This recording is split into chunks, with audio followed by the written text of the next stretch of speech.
16 pessoas foram presas acusadas de desviar cerca de 5 milhões de reais da Secretaria de Saúde de Salvador. O esquema era comandado por uma funcionária do setor de recursos humanos que tinha acesso à folha de pagamento. Os desvios aconteciam nas folhas de pagamento de servidores terceirizados da Secretaria Municipal de Saúde desde 2010. No total, cerca de 5 milhões de reais foram depositados em contas de funcionários laranjas e repassados para amigos e familiares da acusada pelo crime. Ela pegava servidores que já tinham tido vínculo com a Secretaria Municipal de Saúde, mas estavam já desligados. Mantinha esse cadastro ativo e aí alterava no momento do pagamento, da formação do documento para pagamento, para crédito no banco, alterava o CPF e os dados bancários. As investigações foram iniciadas pelo Ministério Público em maio deste ano, após o secretário José Antônio Rodrigues Alves identificar a suspeita de corrupção. No mês de abril havia solicitado o fechamento da folha com antecipação e aí identificamos uma pessoa que era estranha à folha referente ao mês de março. A partir dessa evidência, nós passamos a fazer um processo de investigação, demorou talvez 3 dias, 72 horas, e identificamos que esses fatos eram repetidos, mês a mês, com alguns meses não ocorrendo o fato. A partir do monitoramento de computadores da Coordenação de Recursos Humanos da Secretaria Municipal de Saúde, o Ministério Público flagrou na semana passada mais uma tentativa de desvio de recursos. A investigação permitiu identificar a funcionária que operava as transições ilegais do sistema de pagamento para 4 servidores laranjas.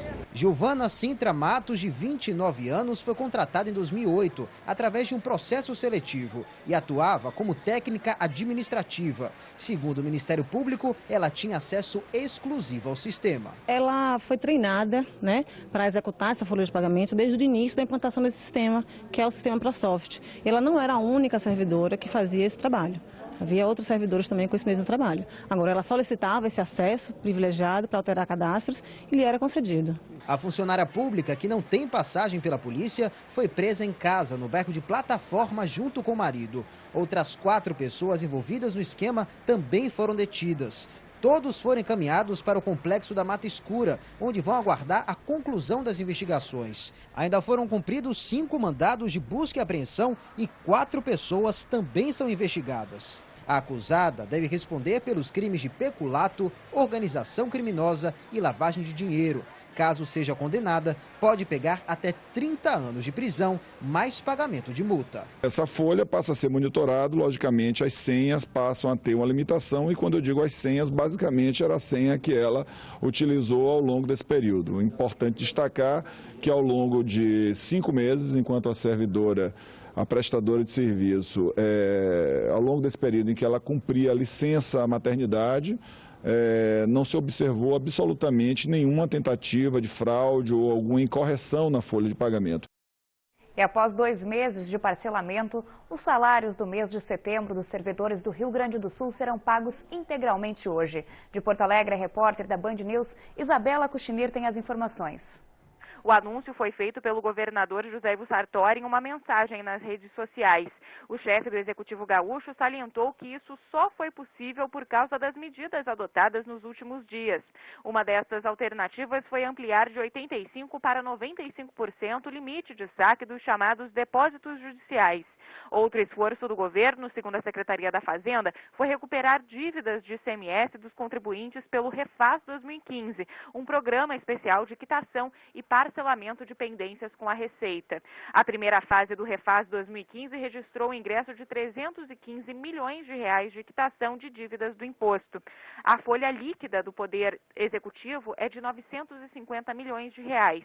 Pouco mais de 55 milhões são repassados pelo Tesouro do Estado para os salários dos funcionários das fundações e autarquias. De Porto Alegre, Isabela Cuchinir para o Band News TV. E hoje o quadro do Band News TV, que mostra oportunidades de emprego pelo país, te dá 3 dicas.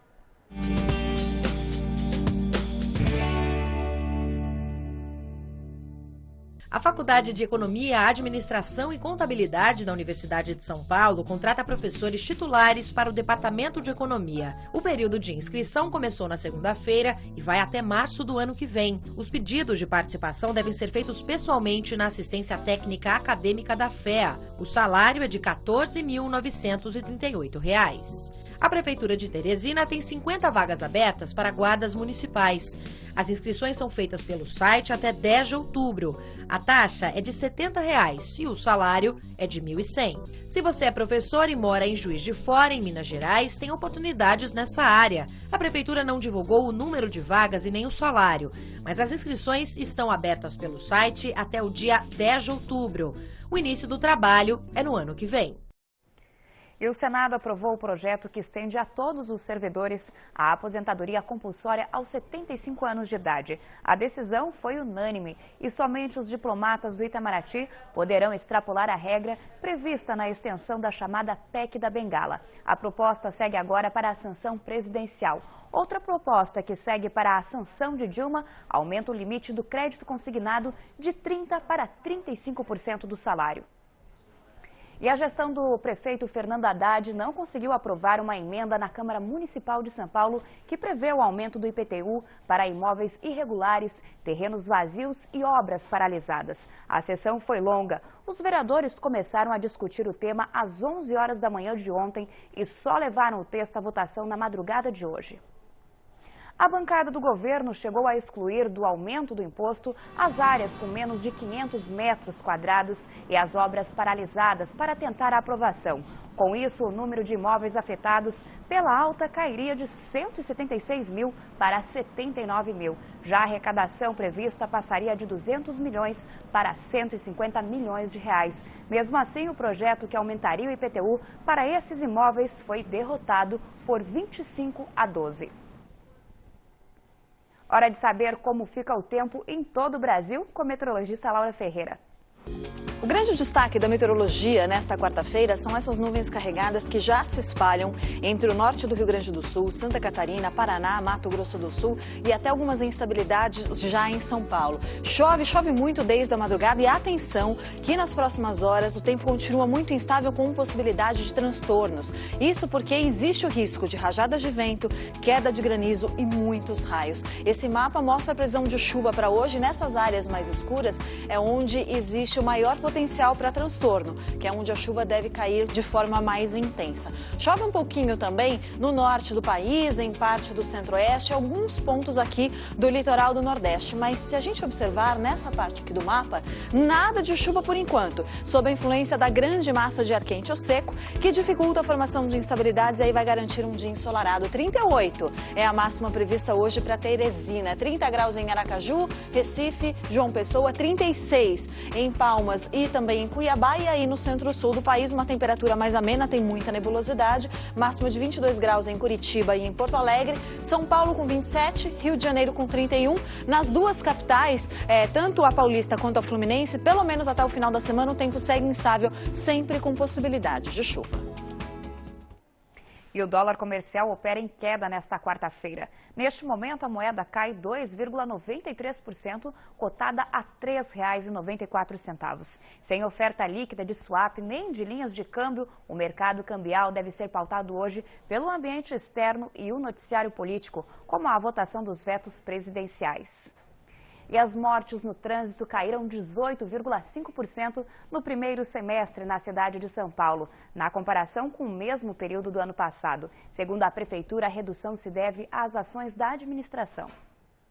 De acordo com o balanço divulgado pela Companhia de Engenharia e Tráfego, o número de fatalidades caiu de 637 para 519. 118 vítimas a menos. O número de motoristas e passageiros mortos teve redução de 26%, o de pedestres 16% e o de motoristas 14%. Já os acidentes com ciclistas foram os que tiveram maior queda, 46%. Foram 28 no primeiro semestre de 2014 contra 15 neste ano. O prefeito Fernando Haddad afirmou que a redução dos acidentes já gerou uma economia de recursos que seriam aplicados no atendimento de feridos. Você vê que ciclista está mais seguro na cidade. Caiu 50% praticamente o número de ciclistas que perderam a vida de um ano para o outro. Isso é malha cicloviária, faixas de pedestre, semáforo para pedestre, lombada eletrônica. A redução de velocidade é uma medida, mas não é a única. Só nesses 60 dias de redução nós conseguimos economizar, entre aspas, o equivalente a 70 leitos hospitalares. Significa uma economia para o SUS de 40 milhões de reais por ano. A Prefeitura de São Paulo anunciou que pretende plantar uma muda de árvore para cada morte evitada no trânsito de São Paulo. E subiu para 7 o número de mortos em uma série de explosões na China. Mais de 50 pessoas ficaram feridas. As explosões atingiram Guangxi, uma região autônoma no sul do país. Imagens publicadas na internet mostram um edifício parcialmente destruído. Testemunhas também relataram que o impacto danificou carros nas ruas. De acordo com a imprensa local, pacotes com bombas explodiram em 13 locais diferentes, entre eles um prédio do governo e um hospital. As autoridades chinesas ainda não se pronunciaram. Por enquanto, não há informações sobre as motivações do ataque. E a tempestade tropical Joaquim ganhou força e foi elevada à categoria de furacão perto das Bahamas. As autoridades emitiram um alerta para a população. De acordo com a Central Nacional de Furacões dos Estados Unidos, o fenômeno se aproxima com ventos de 120 km por hora. O furacão foi classificado como categoria 1, mas pode ganhar força a caminho do arquipélago. A previsão é de fortes chuvas para os próximos dias, com chances de inundação. Um refugiado afegão com 110 anos de idade chegou à Alemanha com a família depois de uma fuga que durou um mês. Quem conta essa história é o correspondente na Europa, Milton Blay. A informação foi dada pela Polícia Federal Alemã nesta quarta-feira, confirmando informações veiculadas por uma emissora de televisão da Baviera. A filha do refugiado de 110 anos, que além da idade avançada está cego e surdo, disse para a polícia que seu pai foi carregado nas costas por outros homens da família durante as caminhadas que tiveram de fazer durante o périplo. As 4 gerações da família, 9 pessoas no total, decidiram fugir do Afeganistão depois que 3 de seus filhos foram assassinados pelos talibãs. A polícia alemã disse que não podia comprovar a veracidade das informações, mas os intérpretes as consideraram críveis. E na Itália, a polícia desmantelou um acampamento de imigrantes acusados de roubar água e energia elétrica. O acampamento a 100 metros da fronteira francesa abrigava até 250 pessoas, dependendo do dia. A maioria dos ocupantes abandonou o local e acabou se refugiando em uma área de rochas na costa. Irritados, eles pedem autorização para cruzar a fronteira e buscar abrigo na França. O governo francês, no entanto, alega que os imigrantes são responsabilidade da Itália e se recusa a recebê-los. O Google divulgou um protótipo de carro autônomo que não precisa de motorista para se locomover. A ideia é desenvolver um veículo capaz de levar as pessoas a qualquer lugar com apenas o aperto de um botão.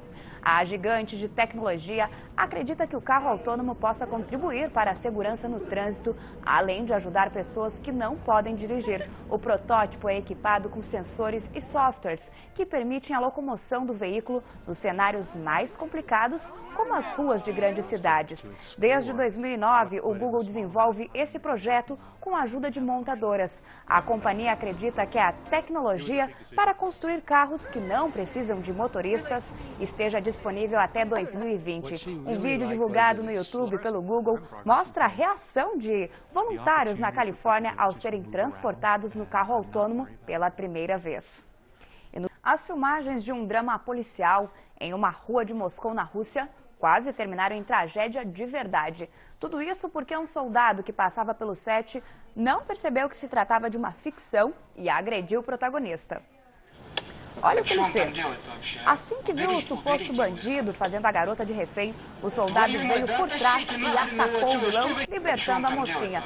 Mas antes que ele comemorasse o feito histórico, ele foi segurado pela equipe de filmagem. Apesar de arruinar a cena e pagar o maior mico, o soldado agora está famoso nas redes sociais da Rússia.